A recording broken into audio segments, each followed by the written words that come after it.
I'm Mark Gagan, and you're listening to a special episode of the Voice of Insurance podcast, produced in association with Advantage Go, enabling enterprise-scale underwriting through a single pane of glass. Today's episode is packed full of really practical insights, because this one's all about making things happen. So often in our sector, we can very clearly see the change we have to make or the new system we have to adopt to be able to improve the way we do things, but we find it really hard to achieve final implementation. It's as if the green pastures are right in front of us, tantalisingly in view, but there's a steep ravine that we have to cross to get there.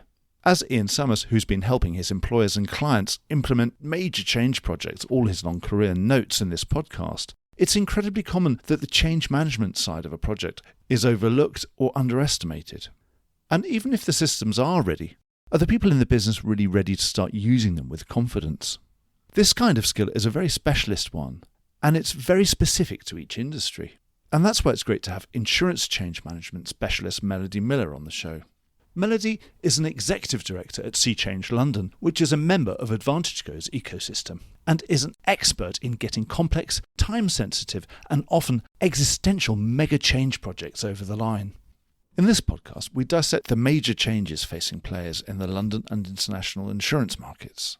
Ian and Melody are on excellent form, and do a great job of simplifying often complicated ideas so that laypeople like you and me can understand them. So if you want to learn how to handle change better and get an expert feel for where difficult market-wide projects, including the transformational but mission-critical Blueprint 2 might be headed in 2025, I can highly recommend a listen. Enjoy the podcast. Melody and Ian, welcome to the Voice of Insurance. Well, welcome Melody and welcome back Ian. Hello. Hello as well. Thank you very much for inviting us again. We're continuing the series about the ecosystem, and I suppose that's the commonality that we have between the 4 episodes. This would be the 4th one that you've done, Ian. You've been showcasing new members and members of... You're not that much of a new member, are you, Melody? No, It's coming up for a year, is it? Or... Coming up for a year that we joined the ecosystem. Delighted to be involved and talk a little bit more about what we do and what we want the ecosystem to achieve. Yeah, so tell us about Sea Change. So Sea Change was born out of what myself and founder Sam Noel saw as a need in the market. So both of us worked at Lloyd's. We worked on large market change programs. So all the big stuff that you've seen from Brexit and Part 7, all that large change where you're trying to move everybody at the same time. And we often had the experience working with the big 4 in consultancies. And we could really see that need for... In our market, and talking about ecosystems, this is such a specific, unique ecosystem that we all love. So it really takes that kind of knowledge when you're working with consultancies. That's what you need. So you need people that understand how everybody works together and plays together. And also, most importantly, the systems, because everybody's got a bespoke system. Everybody works with all the different ones. But unless you work in insurance, it's not going to mean anything to you if you're talking about Advantage Go, Subscribe, etc., all of these systems. So Sam identified that need and said, look, I'm going to set something up. I think we could do this really well. We've got the deep market knowledge. Do you want to come? And I absolutely said, hands down, let's do it. And that was nearly 5 years ago now. And so we've not stopped since. This is about the same sort of age as the Voice of Insurance. So, yes. So the one-word description is that you're consultants? Yeah, we're change management's consultancy. But I think the key brand for us, and that's really important to share, is that we're female-led and female-owned. And there are very few management consultancies in this space that are female-owned. So we really are doing well in terms of when we're looking at female on the board, females in the boardroom, and when we're talking about led. But when you follow the money trail, it's not often female-owned. And that's what we're really passionate about, is that's how you change the space, by being female-owned. So we really want to champion that. Well, I mean, hats off to you. You're very good at herding cats. When you think of all the different change programs lawyers had to go, some of them are kind of existential. I'm glad you said it and not me, because that's contract certainty, and then there was Solvency 2, and then course, but it was just always one thing after another. And then Brexit. They all have hard deadlines. They're things that have to happen. And of course, not everybody's interests are always aligned. And there are managing agents, they're brokers, they're big brokers, and there's small brokers, and there's medium-sized brokers, and big brokers don't necessarily want the same things as small brokers. Small brokers certainly don't want the same things as big brokers. Yeah. Big managing agents, small managing agents. That's a very interesting experience. So actually joining something like an ecosystem sounds like it would be a doddle for you, wouldn't it? Well, we're definitely familiar with playing in this space. And I think this is what this market does well. So we want to move together. And I'm sure we're going to touch on topics where we're trying to move together. And so you're right, we are good at that. And I think it comes from the experience of we've worked with managing agents, we've worked at a market level at Lloyd's, we've worked with subsidiaries, we've worked with brokers, we've worked with third parties. Ecosystem's such a good word because when you understand that web of how it all works, you've got a chance at making real change, but you have to understand everybody's interests and get them to align, and all at the same time. Yes. So within that change management, is there anything that you'd say, right, we're really specialists at this? Or are you more generalist? Yeah, so we can do any change. It's moving from A to B, but there are certainly topics that we are very much known in the market as specialists for. So operational resilience is certainly one of them. It's our specialist topic. We've delivered it a number of times. It's a large piece of regulation that the deadline is 31st of March. Same for things like the DORA, non-financial misconduct, Brexit. We did all the Brexit programs. We worked on the Lloyd's Brexit program. We delivered it out in its various numerations out in the market as well. So it's all changed, but there are certainly topics that we are known for and that people come and knock on our door for. So the more the things with a hard deadline. Yes, that regulatory driver. And a compliancy sort of angle is that? Yeah, so we have lots of partnerships. So we would look to some of our other partners to translate the regs, as it were. So people like Paddock Consulting, who are very well known in the market and a great player in that space. And then we deliver that out. So people often know they have to meet regulation. But where's that resource? How do you do that? How do I move from A to B? How do I work that in BAU? And that's what we're really good at. Yeah, I suppose it's the natural place for a consultant to be because you are the extra pair of hands because we're busy running our business. We know there's this new thing coming, the senior manager's regime or the whatever it is this year. There's always something new coming. And how on earth are we supposed to meet that without some extra resource? And then you're the extra resource. But once it's done, I suppose it's done. You can lay the train tracks, lay out the new systems, make them work. And then they can just take that over as business as usual. Often describe ourselves as Nanny McPhee. So we come in, not heard that people are not happy to see us. Sometimes change is uncomfortable. We're asking people extra of their day jobs. But the goal is that by the time we leave, they don't need us anymore. If we've done our job right, it's embedded, it's a clear change, it's delivered what it needed to, and we've handed that over.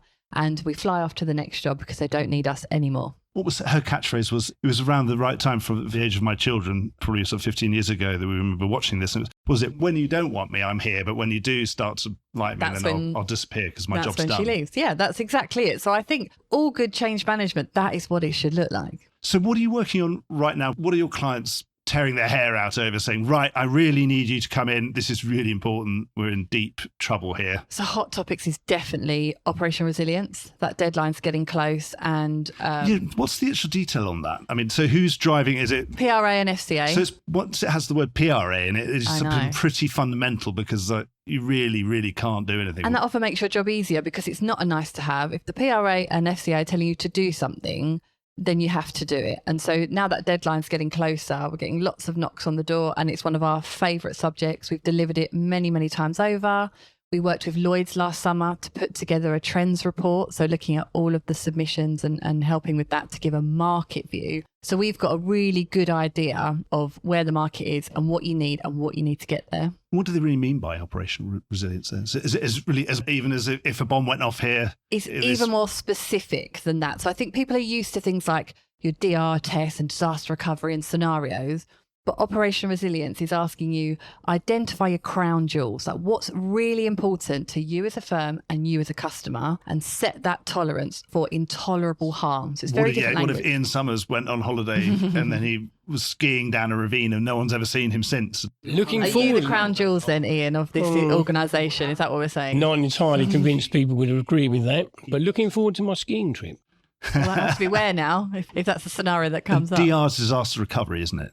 Yeah, so I think all of these live in the same space, but the difference with OpsRes is that the PRAs and the FCA have been very specific. So you're testing specific criteria to a specific tolerance level. So people often were like, oh, well, I've got a DR plan. Is that not enough? And the answer was no. I've got a BCP plan. Is that enough? No. This was really specific. So it's following those regs. It's only for firms of a certain size. dual regulated firms like insurers. So it's not necessarily the small or medium brokers. And then it's meeting those regs and doing those tests in that cycle. So it's actually showing that you can meet, I mean, there's actually a tangible test to say, will 83% of your customers still be able to get through to you even if you've had a bomb? Yeah, whatever you've set that tolerance, that your intolerable harm. So it's very sort of extreme language. It's not an SLA. It's the very right-hand side of when would you cause intolerable harm to a customer or the firm, i.e. harm that you can't recover easily from. So it's the very extremes of those scenarios. So it's not what people were used to with DR tests, etc., because these scenarios are layered. They're really, really extreme.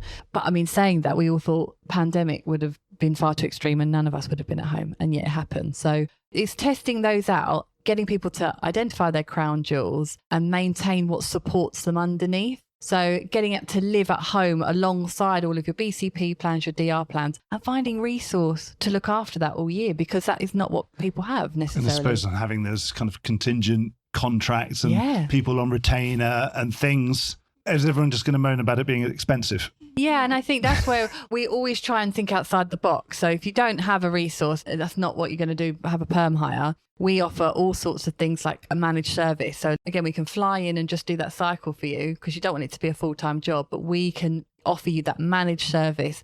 Come and do a cycle of testing, or come and do the full set of ingredients and do all of that, help you with your self-assessment and leave again. So I think it's for firms to look at, what have I got available to me? Where are the gaps? And who can help me? But in a really succinct way. We've delivered it so many times. We've got all that expert knowledge, all those templates, and we're really good at delivering it. Yes, all the big projects where things have to change and things have to change fairly fundamentally, and you have to have evidence. And this change is going to be tested. And people are going to look at it. Lloyd's want that return. The PRA and FCA have a look at that return. So that's really important. And that's certainly maybe the hot topic at the moment. And the others, I would say, are things like CSRD. Mm-hmm. So we're talking in the environmental space. So again, it's reporting. And what does CSRD stand for? Is it corporate social responsibility, but what's the D? Directive. So yes, that's at a Lloyd's level, or was that? So that's market level rather than Lloyd's level. So we were asked to speak at the Firma conference this year in Madrid, which was fantastic. And that was definitely the flavour, because the Europeans are much farther ahead. And you could really get a sense of... Because they've had EU regulation on this. Exactly, yeah. And it's the burden of that, again, that reporting. So more and more, it's about that responsible supply chain. More and more, it's about meeting regulatory objectives with limited resource. And CSRD is another example of that. So all about sustainability. What are you doing about sustainability? What are the measurements in place? Can you show your output and input? So your carbon emissions versus what you put out and what you pay off, etc. So it's very, very detailed. And that does affect a lot of the firms here if you've got a European presence.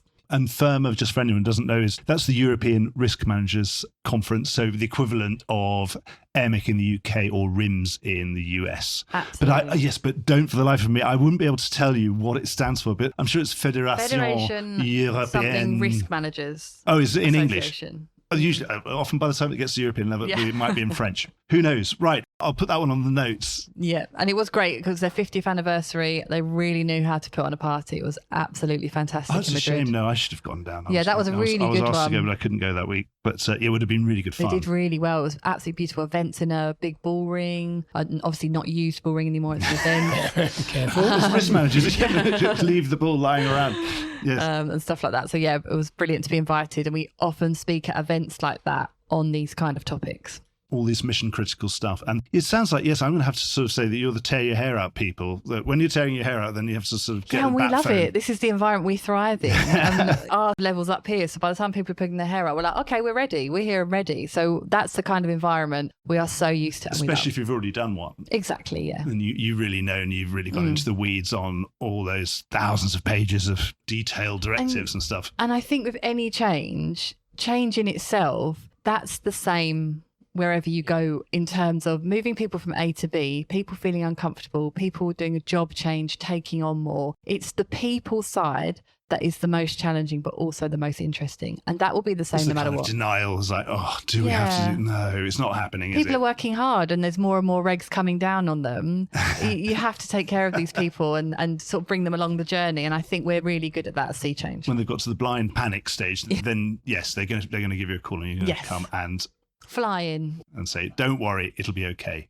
Yes. So why are you getting involved with the Advantage Go ecosystem? So we felt quite passionately, as you did, about that ethos, about working together. And for us, it just made sense. So often if firms are implementing something, they love the idea of it, or they love the product, they don't have the means to do that delivery. And so I think when we were talking about how a partnership could work and the benefits that that ecosystem brings, you want that nice seamless delivery. We work in that space, we're familiar with these firms, with these systems, so we can really hit the ground running. So I think it really adds benefit. So if you want these tools or you want a delivery, to partner up, and then we can jump straight in and do that. And so we were really happy to sign up to that. And I think that will work really, really well.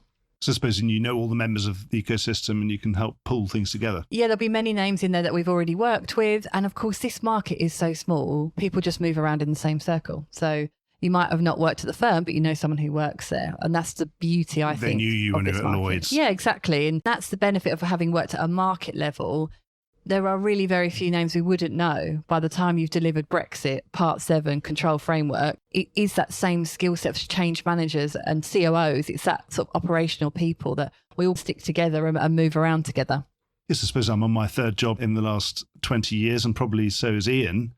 And the funny thing is, yes, but it's been 20 years. It's still Ian. I've been talking to him for 20 years. But just different guises and sure different it's lanyards. A little bit more than 20, actually, when you think about it. It feels like more. Yes, certainly at least 20, Ian. Over to you, Ian. So what have you been looking to get out of having Sea Change in the group? Well, other than Nanny McPhee's just explained it perfectly, the real thing is we're trying to build that ecosystem which is full of real deep domain expertise. And people underestimate the change side all the time in this market. The London market has come up with many really good or regulatory changes that need to happen. And it always seems to come down to that change management where we fail, whether that's the actual humans involved or whether it's the corporation.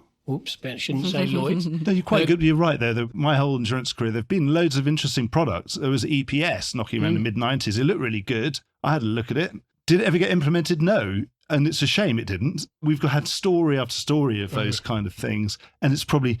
You needed more people like you, Melody, to actually make us use it or just get us into the right frame of mind. Yeah, we really want to change that narrative of this change is beneficial. And I know that these are topics we're going to come on to. And I think you have to bring along people on that journey. You're right, it's a stakeholder piece that often gets underestimated when you're implementing a product or any change. Yeah. And sometimes in the London market as well, we've got some real entrepreneurial teams which are doing their day job, and that's using 100% of their capacity. And when we come and introduce change, even if it's for the right reason, they do need that help. Yeah, of course. Yeah. And your trusted delivery of things that they've had to do, in inverted commas, and they can see how that works, and the enthusiasm you have around change, that permeates all the way through. So it's that sort of additional service within our ecosystem that's so appealing to us. There's a lovely thing. You have the product. You can say, yes, if you use this, it'll make your life easier. And if you'll be able to do your job better, you'll be able to do more. But if you have Melody along for the ride as well, then you can say, well, and what's more, it'll be easy to do. Yeah, no, absolutely. And people quite often underestimate that change or expect the tech supplier, partner, I like to call ourselves, to do that change for them. And actually, it needs both sides of the table to be working. I suppose, but you've been doing that for long enough to know that you've always had to invest in that side of things, that you have to spend more money than you probably would have thought you'd have to on the softer side of things. Yeah, and it's more money in the short term. Actually, in the long term, it pays back multiple times. Yeah, multiple times. And I think that's what the ecosystem does, as it values the skill set of each of those individual parties. It doesn't say, I'm a tech supplier, we can do the change delivery. And it doesn't say, oh, Sea Change, do change, we know all about tech. It's all about being transparent and working together to bring your deep knowledge on your area. And that's what we've always championed at Sea Change, of this is what we know about, and we know it really well. We've only ever worked in insurance. We're not talking about banking. We're not talking about any other sector. This is our sector, and our knowledge is very deep in that sector. And I think that's what the ecosystem really champions. You're not suddenly going to parachute in a whole load of consultants who last week were working on the national power grid. People don't want that. People have had that in this market. We don't want that. If you're paying for an SME, if you're paying for an expert, you want an expert. And I think that's really important to us, that all the associates that work through Sea Change and that work for us and myself and Sam, we would never put anyone on a project that isn't what they say on the tin. And I think that's what our clients have really loved about us. Talking about projects, we're talking about the mother of all projects. It's sort of, perhaps this is the third rail of this conversation. You might not want to touch it. You know, there may be danger signs around it. But we're in the middle of one of London's biggest change projects, and obviously it's been delayed. Blueprint 2, modernisation. What's your sense of 2025, where are we going to be getting at the moment? Obviously, you're in the middle of a lot of this, or adjacent to a lot of these conversations of all the people on the right committees, etc. I've said before on this podcast that it's a necessary change that we need to make in the London market. A necessary evil, if you like, is we've got to go through this pain to come out the other side. And that project is to digitise the way we do the insurance risk transfer in the London market. Unfortunately, we're sitting on 35, 40-year-old technology. We beat ourselves up in London. We say we're not as efficient as everywhere else around the world. We are still getting away with it, but that's not the right place to be. So this investment is absolutely needed. This project is absolutely needed. I suspect it needs a step back to go forward. I'm not going to suggest the answer to it on your podcast. Please phone me up directly if you want to know. But we do need a slight change. We don't want to keep doing the same thing and getting the same result, which is delay after delay. But we do need to get there, and we will get there. And this technology is readily available in the market now. So we need to get it home. And 2025, I think we'll get phase 1 done, which is not a massive step in the right direction. So the cutover, yeah, you think the will be the cutover, issue? yeah. And whether it's done the way on block, 100% cutover, or whether we do it as a new co, I suspect is probably an easier way of doing it, a more realistic way. That will allow fast movers to move faster and people that need to catch up later date. It also simplifies the technology solution. So I hope we take a step back, look at the programme, look at the project, and revisit the implementation plan. It's remarkably pragmatic. Ian's just talking about the practical side of things and where that roadmap might need to change and how it's likely to progress over the course of this year. I mentioned that an example of something like EPS, or we could have gone back to Connect, all sorts of other things, the things that didn't necessarily work out. And probably one of the reasons why they didn't work out in the past was because it was the humans, the underwriters, the brokers, the technicians. They didn't necessarily understand or agree that we needed to change back then, 25, 30 years, or they didn't want change. Yeah. What are your assessment in terms of culturally? Now it seems that we do want change, and actually we're in a good place because we're actually impatient for change. That's my assessment anyway, that's what's changed in the last 30 years. Would you agree with that? Yeah, so I think that's a really nice sentiment, because I think too often when you mention Blueprint 2, there's lots of sides of, oh, I remember it when it was called blah, blah. And I think if we're ever going to get over the line, we need to let go of our reputation, as you say, as being adverse to change or etc., or our relationship with technology, because I completely agree. We have to get over this line. All the good stuff's in phase 2. Like, I'm so excited to deliver phase 2, but we've got to get there together on phase 1. And I definitely agree with you. There is that shift of the attitude is very much like, oh, when's it going to happen? We want it to happen, rather than it used to be, oh, that will never happen. That's impossible. So you're right, we're there. And I just think we mustn't lose momentum. It's all gone quite quiet at the moment, I would say. But we mustn't lose momentum. There's lots of, obviously, changes at Lloyd's, etc., in terms of leadership. I think what would be disappointing is if it was a rebrand, as sometimes happens, and then you start all over again. We mustn't have that. We must keep trudging forward and get over the line of phase 1, because you're absolutely right. Everybody wants phase 2. That's when we're going to feel the benefits. I'm possibly less optimistic. I would have said not 2025. If I think in terms of peak times and cutover options, I would say if I haven't heard anything by March, it can't be a September cutover. So it certainly can't be 100% cutover, which is why I was suggesting this new co approach. Yeah, that sounds good. So if you walked into it and said, well, what we'll do is new business, real new business to the market, we'll do this way. That allows a much smaller change program. Most of the suppliers in the London market that support the London market, bizarrely, have made the changes for phase 2, never mind phase 1. Oh, really? Right. So consequently, that is doable. That is absolutely doable today. So if we take it to something like a railway, once we've laid the tracks, it sounds like we can go very quickly from sort of steam trains. Yes. It won't be steam trains, it'll be TGVs whizzing down the track before we know it. Yes. You know, once the real plumbing is sorted out, we could be going very, very fast. Plumbing and the confidence, because to sign that cutover, that is board level sign off. You have to say that we are going to cut over, there will be no going back, this is the failover period. And to give the board assurance, we need a lot more. If you think of yourself in front of a board saying, right, I think we should do this, where's your evidence? Like, we need that to be nice and watertight to give a board confidence to do that. Yes, you don't want to be the person, you're standing in front of this big steamroller, aren't you? Picking up pennies in front of a steamroller. That is not a fun place to be. To say categorically, this will work. So yes, let the steamroller go. Yeah, and it's very much what I would expect to see in anybody's operational resilience self-assessment, because that is a risk to everybody. So if you're thinking of an ops res hat on, that would be a scenario. What would I do if that cutover fails? Do I have manual workarounds? So it's working at that level. That's what operational resilience should protect. It's the ultimate operational resilience question, this, isn't it? Absolutely. And would you agree with Ian that there's no real plan B? There can't be a plan B. This is the plan, and it's the only plan there is. This is the plan, and I agree with you that people want this plan. We don't need a rebrand of it. We don't need someone new to own it. We need to just keep going forward. And do it. Okay, so it sounds like you're volunteering. Nervous laughter. When we talk about this phase 2, it'd be nice to talk about some of the benefits. What do you think the first things that are going to happen once we do have this switchover?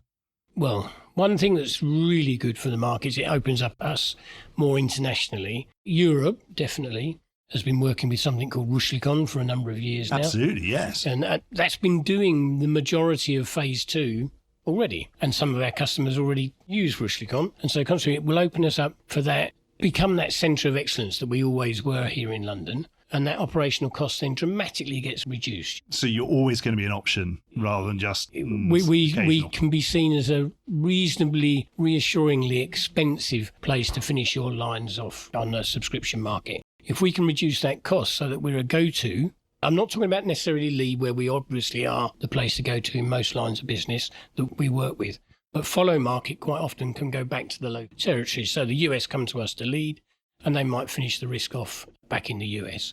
And similarly in Europe, the same sort of thing happens. If we can get that cost of doing business right down, then we'll finish the line here in London. So that pays for this. It's not an operational saving, although there is one. It is that bringing more business and more efficiency to our clients, both on the premiums, writing the risk in the first place, and importantly on the claims. Almost that connectivity of saying, well, it doesn't really matter where the risk is. There could be a broker in San Francisco who could press 3 buttons and the whole thing could be done.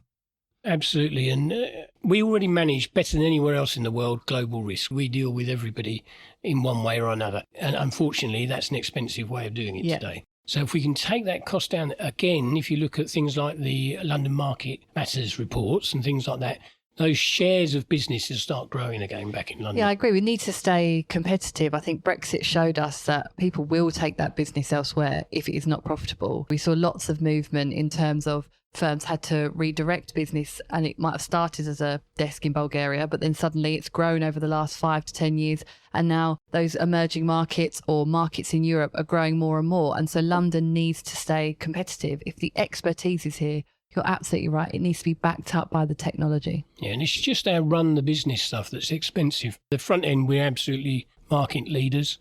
But these startup areas or emerging markets haven't got the unfortunate historic footprint that we've got to try and change. And that's why this Blueprint 2 absolutely has got to kill that digital footprint that we've got, the historic footprint that we've got. What about AI? I'm talking about AI for the last 2 years, but it's never out of the headlines. It keeps coming back and back and back. And as a change manager, where are you finding the best applications of AI? Well, I think there's so many different levels to answer that question. And in terms of the type of change we do, I tend to be interested from the top down in terms of the regs, which sounds very boring. No, but AI doing your regulation and all those returns for you must be a wonderful thing. And also how you regulate it. So we've already had these conversations about cyber, about security. And with all of this technology, we are running before we can walk. And if you don't regulate it, regulation is so slow to catch up with emerging markets, emerging technology. And I think that's what, I mean, we've already seen the AI Act in Europe and pieces like that where we're already thinking about if an AI machine is making decisions that could be discriminatory, you're not allowed to use that, or you have to rate it, or you have to put it on a register. So we're already thinking about that. We've seen appetite in terms of it's very exciting, but A, how do you use it appropriately? And B, how do you use it to get the best of it? So you can see the small use when you're recording stuff or transcripts or producing stuff, or could it produce policies? Could it produce wordings? Like there's lots in there that I don't think needs to undermine the underwriter at all. I think that the underwriter skills, when we're working in such a market of emerging threats and changing landscape all the time, If you can elevate the underwriter's skills to working on new products, look at how different climate products are, cyber products are, and you're using AI or automation for products that it could tend to, then actually you're giving underwriters in this market a chance to elevate and change their skills and develop their skills. And I think that's the way we should look at it, because with change, people can be frightened by that because it may undermine your current day-to-day, but that doesn't mean there's not opportunity for you. Where the administrator becomes a manager more, and people with high added value skills can spend more amount of their time adding value than not.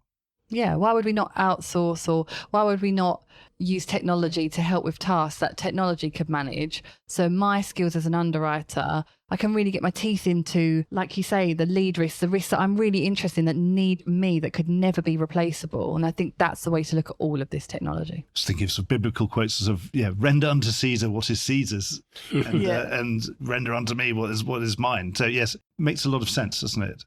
I suppose it's always been the case. If you're in a job that's not adding a lot of value, then I suppose you can't expect to get well paid or expect to get massive pay rises, or you should also expect to eventually be done out of a job at some point. We're in a passionate market. People always fall into the insurance market by accident, it seems. We don't advertise ourselves at universities and school fairs, but there is such a wealth of interesting jobs here and world travel, and it's so sociable. And the more we can develop that, the better. And I think AI could do that and make it much more attractive for young people. And how far do you think it could go in terms of automating some of the underwriting? So I think, and there'll always be this argument, this will always be a face-to-face market. It's something that we've fiercely protected no matter what. Even in COVID, we've protected that. The face-to-face will always be needed because, as you say, this market, there's nowhere else in the world you can go for certain risks. And I think if we keep bringing it to the table about competitive products, innovation, technology, automation will only help us. It won't undermine the underwriter or operations or claims or any other function here. I suppose you're able to spend more time actually travelling as well. Your green policy allowing, obviously, and your carbon credits allowing. Obviously, even flying, you have an electric private jet or something at some point, or at least with eco-fuel or lots of offsetting. Yeah. It's interesting, isn't it, AI? The first things that jump to mind are the threats that it can bring in. Is it regulated well enough? Can it blow up the world if it takes over? Can it do me out of a job? When actually where AI really, really is going to help us is understanding risk better, making us more informed decisions. That's not taking a job away. If you like, that's helping to define the risk that we're trying to insure, and the more information that we can glean from that risk, the better we can price it. So the end result for our customers, in theory, is if you've got a good risk, you're going to be paying the right price for it, which is going to be cheaper than the average risk if we try and blend everything. So there's some real massive upsides on AI. Popular in the last couple of days is DeepSeek. Yeah. Well, it's nice to hear that you can do things more efficiently. And of course, I suppose the longer things go on, the longer technology goes on, it starts off being very expensive. In the 1970s, we had one video recorder in the whole school, and it was literally wheeled around because it was worth a fortune. And it was a big heavy thing with big sort of keys. Now everyone's got one on their phone. That's right, yeah. I suppose that DeepSeek news is encouraging. It's 30 times cheaper than it was 2 weeks ago. That is how fast that's moving. And so the caution, as you said earlier, don't run before you can walk. And we have got to get the foundations right. But once we've got those right, the opportunities are huge, and they're only going to make life better, controlled in the right way. In terms of rating risk, or just looking at a ton of data that a human would take one human being 1 million years. It doesn't matter how smart they are. They couldn't work it out. Yeah, the data Somebody analysis, could look at it sure, and say, I've seen all the patterns here. These are 10 things I think you should look at. And I think, as I said before, as long as you're using trusted data to analyse, you're not just scraping the web for anything that you can find. If we're working with trusted data, ecosystem partners, plug for you, then AI overlaid over that can do analysis that a human could never do, to be honest with you. There's just not enough humans in the world. So that can only improve our core product, which is the insurance protection we're giving to our clients. Anything else you want to add to that in terms of, I suppose we're on the topic of the underwriter of the future or the broker of the future, the market of the future. Any final words on that? I think with so many regulatory changes, talking about regulation again, I hope people don't lose sight of what that can bring. And the sentiment out in Europe was, we don't want to be known as the centre of regulation. Let's not tie ourselves up, but let's see what it can bring us. I think there's great opportunity for operations, for AI, for all of this technology, Blueprint too. It would really be great to see underwriters working with that technology rather than against it. In a former life, I've worked for digital platforms, and I always dreamed of seeing underwriters go to the box with the iPad to make changes on the contract in person rather than going back and forth and making things on paper. And they're changes that really could be happening now. Like, why are we still holding back from that? We've done that journey for so long. So I'd love to see a London-centric market, but really with the digitisation and the technology that elevates the products. Let's make it genuinely global. Yeah, let's make it global. I love that. But it's also about the speed of change, isn't it? Speed of change keeps moving. London's had a reputation for not being particularly good with change. I think that in itself is moved on. We are beginning to embrace change and get frustrated by the lack of change, which I think is a really good way to look at it. And I think going forward with ecosystem partners as yourself, change experts embedded with the products, will be able to move that much faster. And we do need that if we are going to keep attracting young and diverse talent in. That is what this market needs. And so to do that, we have to make this an attractive place to work. And technology is certainly a part of that. And that's definitely what I'd like to see more of. If we're saying, what does the underwriter look like of the future? Well, I hope there is more diversity there. So I think that's really, really key if we're going to see this market change. But where does that start? Does it start at universities? Does that start us having more grads in, having better grad schemes? It's still not easy as a young person to come and get a job in this market. No one knows what the London market is unless they know somebody who's already working here. And that's something I think we could really, really change. The image of the Nanny McPhee, I love the super nanny coming in and dealing with all these unruly children, and before you know it, they're all well drilled and well mannered and doing wonderful things. So Melody, thank you so much for coming on the show. Oh, thanks for inviting Ian, thanks me. for facilitating all of this again, and obviously be looking forward to the next time we are on The Voice of Insurance together. It's a real pleasure. Thank you very much. Thank you. Well, I hope you enjoyed today's episode. If you did, don't forget to subscribe or leave a like or a review or recommendation on whatever podcast platform you used to access this programme. These really help get the word out. Before we go, just a quick reminder that advertising slots are available here and in other places in the Voice of Insurance podcasts. Podcasting is the fastest growing medium and attracts a high quality audience of key decision makers. It's also an intimate medium where you, the listener, are right in the room with me and the interview subjects. Needless to say, that means it's a great way of getting your message out directly to an audience because you know you've got their full attention. It's also very cost effective. So get in touch with Mark at thevoiceofinsurance.com to find out how you could be speaking directly to the industry. The Voice of Insurance is produced in association with Advantage Go. Release your underwriters to underwrite with Advantage Go's underwriting platform. Voice of Insurance is produced by me, Mark Gagan. Music was written by Anna Gagan and produced by Carlos Gagan. Check out more podcasts and written comment pieces at www.thevoiceofinsurance.com.